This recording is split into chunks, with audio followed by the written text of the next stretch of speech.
للمتقين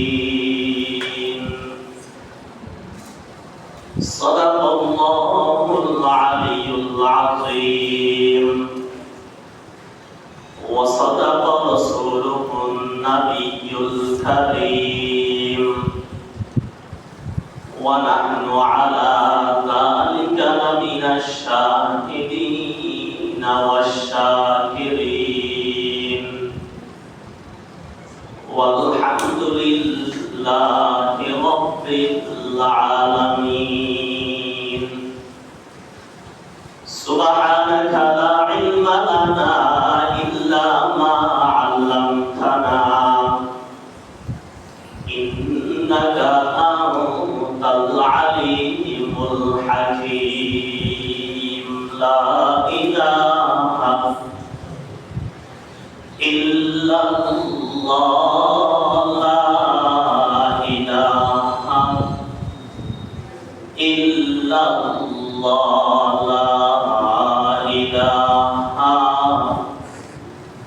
إلا الله لا إله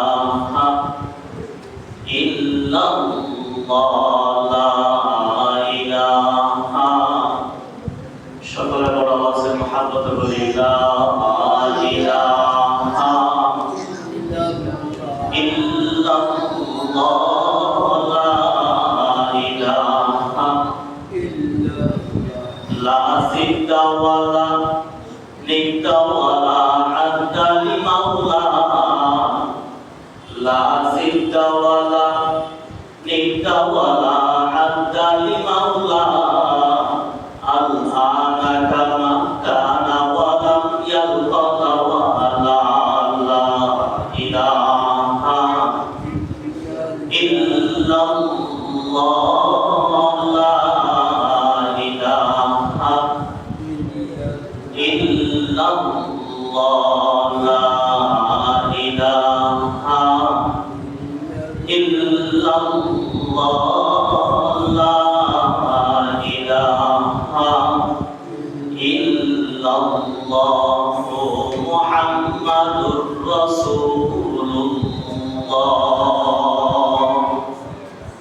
সাল্লাল্লাহু আলাইহি ওয়াসাল্লাম সাল্লাল্লাহু আলাইহি ওয়াসাল্লাম সাল্লাল্লাহু আলাইহি ওয়াসাল্লাম আলহামদুলিল্লাহ আল্লাহ পাক রব্বুল ইজ্জত আমাদের সকলকে আরবি বছরের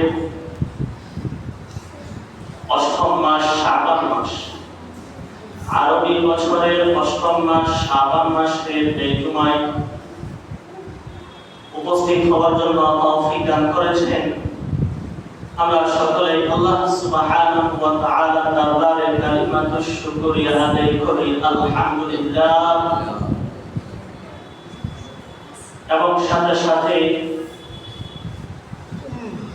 সর্বকালের সর্বযুগের মহামানব মানবতার মুক্তির দূত সত্যের দিশারি নবী হযরত মুহাম্মদ সাল্লাল্লাহু আলাইহি ওয়াসাল্লামের দরবারে লাখো কোটি দরুদ আর সালামের হাদিয়া পেশ করলাম। আল্লাহ সুবহানাহু ওয়া তাআলা আমাদের হায়াতের মধ্যে বরকত দিয়ে একেবারে রমজানের কাছাকাছি সময়তে আমাদেরকে নিয়ে আসছেন আলহামদুলিল্লাহ। আর বাকি যে কয়দিন সময় রয়েছে ৮-৯ দিন রমজান মাস আসতে আমরা প্রতিদিন আল্লাহর দরবারে দোয়া করি আল্লাহুম্মা বারিক লানা ফি রজব ওয়া শাবান ওয়া বাল্লিগনা রমাদান, যেন আল্লাহ সুবহানাহু ওয়া তাআলা আমাদেরকে তো এই পর্যন্ত নিয়ে আসছেন, যদি রমজান আসার আগে এই সময়ের মধ্যে যদি আমাদের মৃত্যু থাকেও আল্লাহর দরবারে যেন দোয়া করি আল্লাহ সুবহানাহু ওয়া তাআলা আমাদের হায়াতের মধ্যে বরকত দিয়ে যেন আমাদেরকে রমজান শরীফ পর্যন্ত নিয়ে যান। সুবহানাল্লাহ। আল্লাহ সুবহানাহু ওয়া তাআলা আমাদের সকলকে রমজান শরীফ পর্যন্ত নিয়ে যান। আমরা সকলেই বলি আমিন।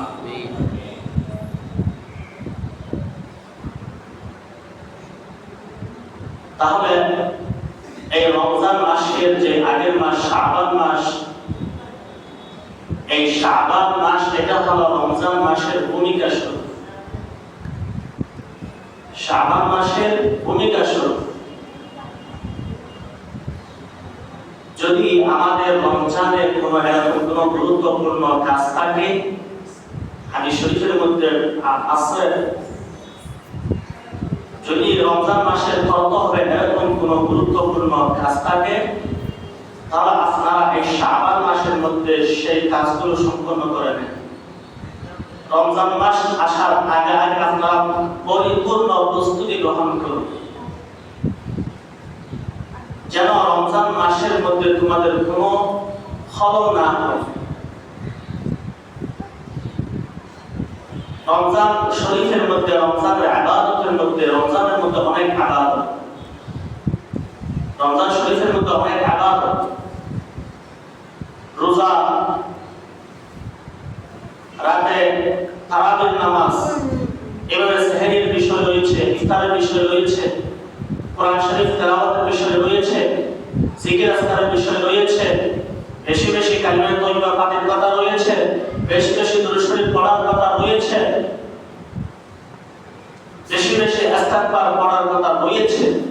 যদি আমাদের ওই সময় যদি আমরা কাজগুলো করি, হয়তো ওই কাজের পিছনে সময় দিয়ে আমরা এই ইবাদতগুলো থেকে আমরা বঞ্চিত হব। কারণ এই বছরে একটা মাস যে আমাদের মাঝে প্রতি বছর ঘুরে ঘুরে আসে, কেন আসে? এই মাসের মধ্যে ইবাদত করার জন্য এবং আমাদেরকে মুত্তাকি বানানোর জন্য। সুবহানাল্লাহ। আমাদের অন্তরে আল্লাহর ভয় আসার জন্য। আল্লাহর ভয় কিভাবে আসবে? ইবাদতের মাধ্যমে আসবে। যত আমরা ইবাদত করব তত আল্লাহর ভয় আসবে। যখন আল্লাহর ভয় চলে আসবে, তখন ইবাদত থেকে আমাকে আর কেউ সরাতে পারবে না। সুবহানাল্লাহ।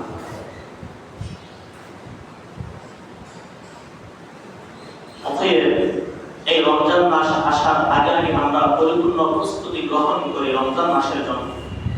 কারণ এমন একটা কাজ আসছে যেটার জন্য আমাকে যদি শহরে যেতে হয় রমজান মাসে, তাহলে আমি যদি এই যে খতমে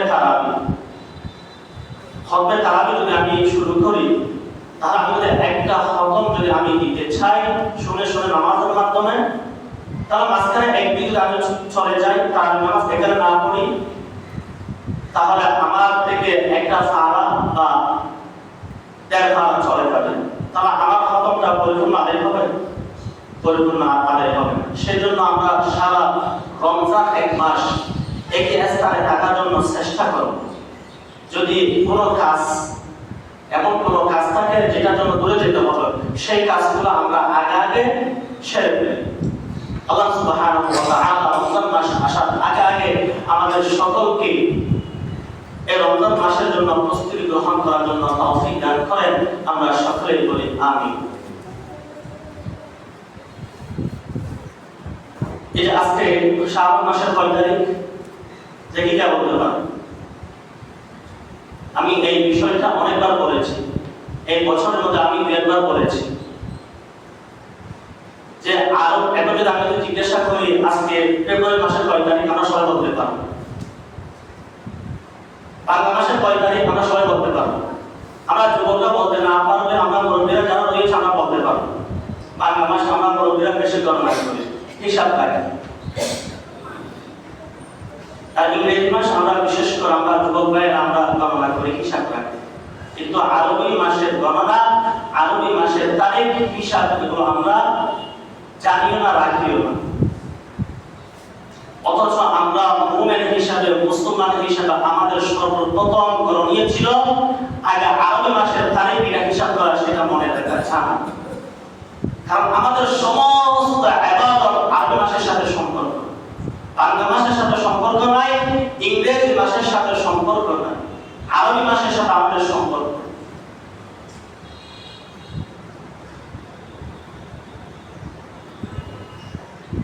হযরত মুআল্লিম শাহ হুজুর রাহিমাহুল্লাহ, ওনার কাছে একদিন একটা সাধারণ মানুষ গিয়েছে, বলতেছেন হুজুর আগামী ফেব্রুয়ারি মাসে 30 তারিখ আমার বাড়িতে দাওয়াত আপনার জন্য। ফেব্রুয়ারি মাসে কয় তারিখ? 30 তারিখ আমার বাড়িতে দাওয়াত।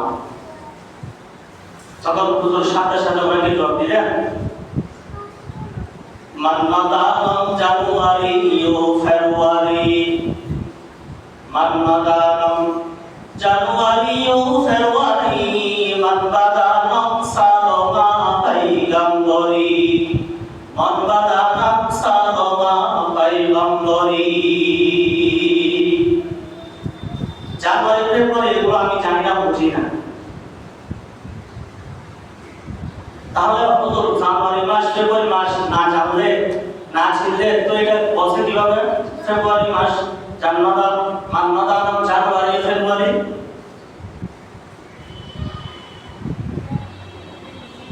তো এটা বিশ্লেষণ করতে গিয়ে বলতেছেন, আমি জানুয়ারি ফেব্রুয়ারি জায়গা করব না, আমি সেগুলো তা জানি না।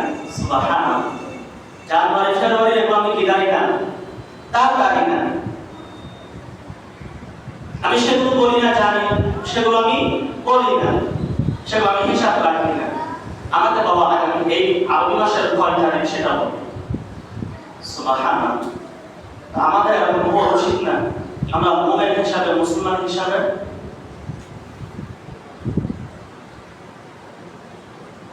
এই আরবি মাস এটা পুরো মহল্লার মধ্যে যদি আমরা কেউ যদি না জানি তাহলে সেটা আমরা সবাই গুনাহগার হব। আরবি মাসের হিসাব এটা জানা রাখা এটা ফরজে কিফায়া। পুরো মহল্লাবাসীর মধ্যে যদি একজনও যদি না জানে সেটার জন্য আমরা সবাই গুনাহগার হব। যদি একজন দুইজন জানে তাহলে কমাস কম ওদের কারণে আমরা সেই পাপ থেকে, সেই গুনাহ থেকে আমরা বেঁচে যাই তাদের কারণে।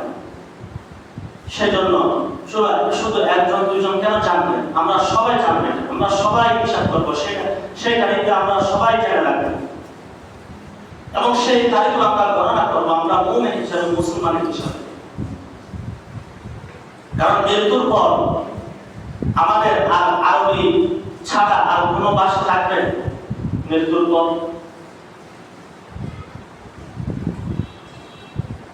যখন আমরা কবরে যাব, কবরের ভাষা কি? আরবি। জান্নাতের ভাষা কি? আরবি। তা আমরা যদি এখানে যদি আরবি যদি ধারণা না দেয় তাহলে আমরা ওখানে গিয়ে কিভাবে এই যে কোনখান নাকি আমাদের থেকে তিনটা প্রশ্ন করবে, আমরা কিভাবে উত্তর দেব? আমরা তো এখানে তো আরবি ভাষা জানা অনেক দূরের কথা, আমরা আরবি তারিখ পর্যন্ত আমরা জানি না, হিসাব করি না, আমরা গণনা করি না। তাহলে এত লম্বা প্রশ্নের উত্তর আমরা কিভাবে দেব?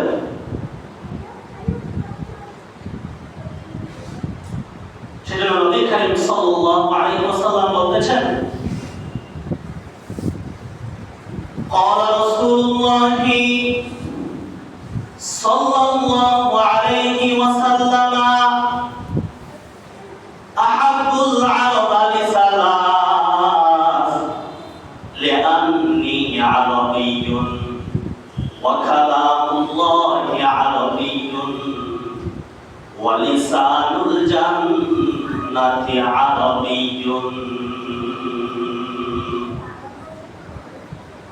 আল্লাহর হাবিবের সরকারে তো আলম বলেন, হে আমার উম্মতের নরনারী, তোমরা তিন কারণে আরবিকে মহব্বত করো, আরবিকে ভালোবাসো। আমি নিজে রাসূল আরবি, আমার ভাষা আরবি, আমি আরব দেশে আসছি, আমার ভাষা আরবি। সেই মুনাসাবাতে তোমরা আরবিকে মহব্বত করো। সুবহানাল্লাহ। আমার ভাষা আরবি হিসাবে তোমরা আরবিকে মহব্বত করো। দ্বিতীয় নম্বর হলো কালামুল্লাহি আরবিয়্যুন, কোরআন শরীফের ভাষা আরবি, সেই কারণে তোমরা আরবিকে মহব্বত করো। ওয়ালিসানুল জান্নাতি আরবিয়্যুন, জান্নাতের ভাষা হবে আরবি, সেই কারণে তোমরা আরবিকে মহব্বত করো। সুবহানাল্লাহ। আমি নিজে রাসূল আরবি, আমার ভাষা আরবি, কোরআন শরীফের ভাষা আরবি, জান্নাতের ভাষা আরবি, এমনকি মৃত্যুর পরে প্রতিটা স্টেশন, প্রতিটা যে ঘাটগুলো রয়েছে, প্রত্যেকটা স্টেশনের ভাষা হবে আরবি। সেই কারণে তোমরা আরবিকে মহাব্বত করো। সুবহানাল্লাহ। এই তিন কারণে তোমরা আরবিকে কি করো? মহাব্বত করো। আমরা যে নবীর উম্মত, সেই নবীর ভাষা হলো আরবি। তা আমরা উম্মত হিসেবে আমাদের হক নাই আরবি ভাষা জানা। আমরা আরবি ভাষা আপাতত আমি আরবি ভাষা না জানলে কমাস কম তারিখটা তো জানতে হবে। এটা তো কঠিন বিষয় না, এটা তো কঠিন বিষয় না। আর আরবি ভাষা জানলে তো শোনাই সোহাগা। সুবহানাল্লাহ। আমার জন্য একেবারে সহজ হয়ে যাবে। তা আরবির সাথে যখন এই যে খবরের মধ্যে যাওয়ার পর নেককাররা যারা রয়েছে তারা আরবি ভাষা না জানলে তারা উত্তর দিতে পারবে। কিন্তু আপনি আরবি ভাষাকে মহাব্বত না করে আপনি কি নেককার হতে পারবেন?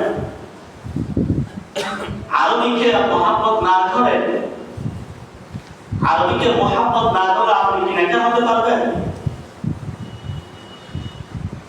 সেজন্য আমরা যদি নেককার হতে চাই তাহলে আরবিকে মহাব্বত করতে হবে এবং আরবি ভাষা জানতে হবে, যে যতটুকু পারে। এখন আল্লাহর ওলি যখন কবরে গিয়েছিল, কবরে যাওয়ার পর যখন মানুষজন ওখান থেকে চলে আসলো, তখন মুনকার নাকির কবর আসছেন সওয়াল জবাব করার জন্য।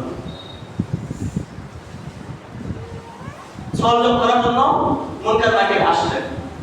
মুনকার নাকির আসার পর প্রশ্ন করতেছেন মান রব্বুকা, মান রব্বুকা। তখন যারা জানে তারা উত্তর দেয় রব্বি আল্লাহ। যারা নেককার তারা উত্তর দিতে পারবেন রব্বি আল্লাহ। আর যারা বদকার তারা বলবে কি লা আদরি, আমি জানি না। এখন এই মুহূর্তের মধ্যে ওই আল্লাহ উনি যে খবরে গিয়েছেন, মুনকার নাকির আসার পর যখন প্রশ্ন করলেন মান রব্বুকা, ওখানে মুনকার দুইটা উত্তর হয়, হয়তো রব্বি আল্লাহ, না হয় লা আদরি। এখন ওই আল্লাহ ওলি একটা বলে না, লা আদরি বলে নাই, রব্বি আল্লাহ সেটা বলে না। সে সাথে সাথে বলল মান রব্বুকা। ফেরেশতা বলল কি মান রব্বুকা। তখন ওই আল্লাহ ওলি বলল মান রব্বুকা। তাহলে এই যে এটা মুখে একটা তর্ক হয়ে গেল না? আমি যেটা মুখে বলছি সেটা আমাকে বলতেছে।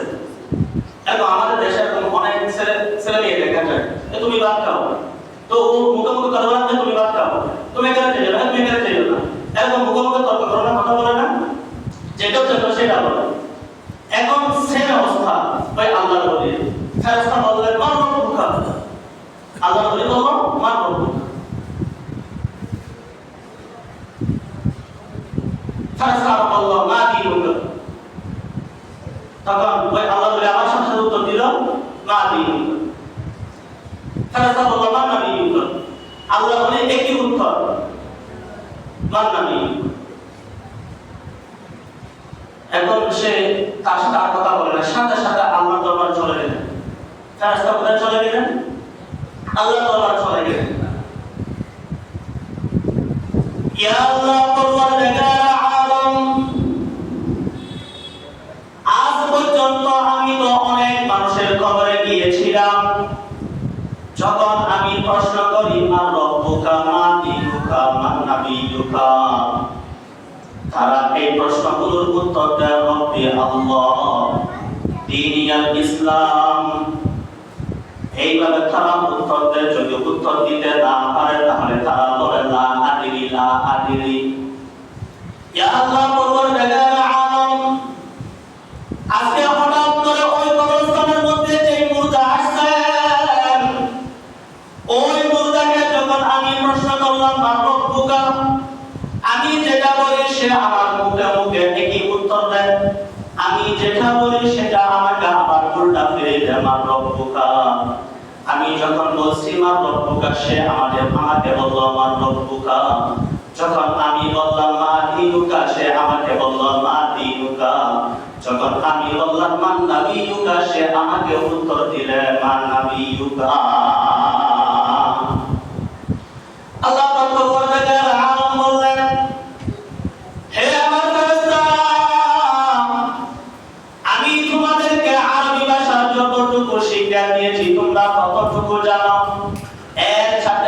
বেশি জানো না, এর চাইতে আর বেশি জানো না।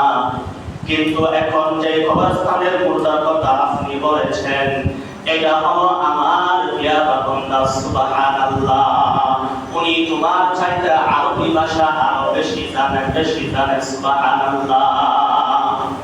হে আমার ফেরেশতারা, তোমরা তাকে প্রশ্ন করেছো, মানে ইস্তফহাম দিয়ে প্রশ্নবোধক শব্দ দিয়ে তোমরা প্রশ্ন করেছো। একই শব্দ আবার মানে মৌসুলা হয়েছে, যেটা উত্তর হয়। অর্থাৎ তোমরা প্রশ্ন করেছো মান নাবিয়ুকা, মান রব্বুকা, তোমার রবকে। সে উত্তর দিল মান রব্বুকা, যিনি তোমার রব সে আমার রব সুবহানাল্লাহ। যখন তুমি বলেছিলে মান নাবিয়ুকা, তোমার নবীকে, সাথে সাথে সে উত্তর দিল মান নাবিয়ুকা মানে মৌসুলা দিয়ে। অর্থাৎ যেটা তোমার রাসূল সেটা আমার রাসূল, যেটা তোমার দিন সেটা আমার দিন। এইভাবে পরবর্তীকালে আদম ফেরেশতাকে বললেন, তুমি এর চাইতে বেশি আরবি জানো না, যে সে যতটুকু জানে। তুমি শুধুমাত্র রব্বানা আস্তাগফিরুর কথা জানো, সে তো মানে মৌসুলার কথাই জানে সুবহানাল্লাহ। আমার বান্দাটিকে উত্তর দিয়েছে, আমার বান্দাটিকে উত্তর দিয়েছে, তুমি কিন্তু সেটা বোঝো না, আরবি ভাষা বোঝো না। আরবি ভাষা আমি তোমাকে যতটুকু শিক্ষা দিয়েছি তুমি ততটুকু জানছো, এর সাথে বেশি জানো না। কিন্তু আমার বান্দা যে উত্তরটা দিয়েছে সেটা গ্রামার ভিত্তিতে, আরবির যে গ্রামার রয়েছে, আরবির মধ্যে যেরকম মানে ইস্তিফহামিয়া রয়েছে, মানে মৌসুলা রয়েছে। মানে একটা মানের অর্থ কে, আরেকটা মানের অর্থ চিনি। অর্থাৎ তুমি প্রশ্ন করেছো তোমার রব কে, সে বলল যিনি তোমার রব, বা রবকে যিনি তোমার রব, যিনি তোমার রব সে আমার রব সুবহানাল্লাহ। তাহলে এই আরবি ভাষা দেখছেন, আরবি ভাষা যদি ভালো করে জানেন, তাহলে কবরে গিয়ে পর্যন্ত ফেরেশতা আপনার সামনে কি লজ্জিত হতো সুবহানাল্লাহ। আপনার সাথে ছাড়া উঁচু করে কথা বলবে না, চোখ লাগিয়ে কথা বলবে না। অতএব আমরা আরবি ভাষাকে মহব্বত করি, বিশেষ করে আমরা এই আরবি মাসকে, আরবি তারিখকে গণনা করি। আজকে হলো শাবান মাসের 21 তারিখ। নবী করিম সাল্লাল্লাহু আলাইহি ওয়াসাল্লাম বলতেছেন, আহসু হিলাল শাবান লিরমাদান, হে আমার উম্মতের নরনারী, তোমরা শাবান মাসের তারিখকে গণনা করো। বিশেষ করে এই হাদিসের মধ্যে বিশেষ করে শাবান মাসের তারিখটা গণনা করার জন্য বলতেছেন। এটা হাদিসের শব্দ অনুযায়ী, আমাদের সিগা অনুযায়ী, আদেশ সূচক বাক্য অনুযায়ী সেটা আমাদের জন্য ওয়াজিব হয়ে যায়। কারণ আল আমরু বিল উজুব, আকসু হিলাল শাবান লিরমাদান, হে উম্মতের নরনারী, তোমরা এই শাবান মাসের তারিখকে তোমরা গণনা করো রমজানের জন্য। তোমরা যদি এই তারিখগুলো যদি গণনা না করো, তাহলে হয়তো রমজানের 1 তারিখ তোমাদের মধ্যে ভুল হয়ে যাবে, হয়তো একটা রোজা আগে হয়ে যাবে, না হয় একটা রোজা ছড়ে যাবে। এই তারিখগুলো আমরা গণনা করি, হিসাব না রাখি, তাহলে রমজান মাসের 1 তারিখ আমরা খুব কোন দিন হবে সেটা আমরা জানবো না। সেটার জন্য বিশেষ করে আমরা সবাই, আমি আজকে বলে দিচ্ছি, আজকের তারিখ হলো শাবান মাসের 21 তারিখ। আমরা আজকে থেকে গণনা করবো, হিসাব রাখবো কোন দিন চাঁদ উঠে। আমরা 29 তারিখ আমরা চাঁদ দেখবো, 29 তারিখ না হলে 30 তারিখ আমরা দেখবো। 30 তারিখ অবশ্যই দুটা হবে, 30 তারিখ লাগবে। অতএব আল্লাহ সুবহানাহু ওয়া তাআলা আমাদের সকলকে এই শাবান মাসের তারিখকে গণনা করার জন্য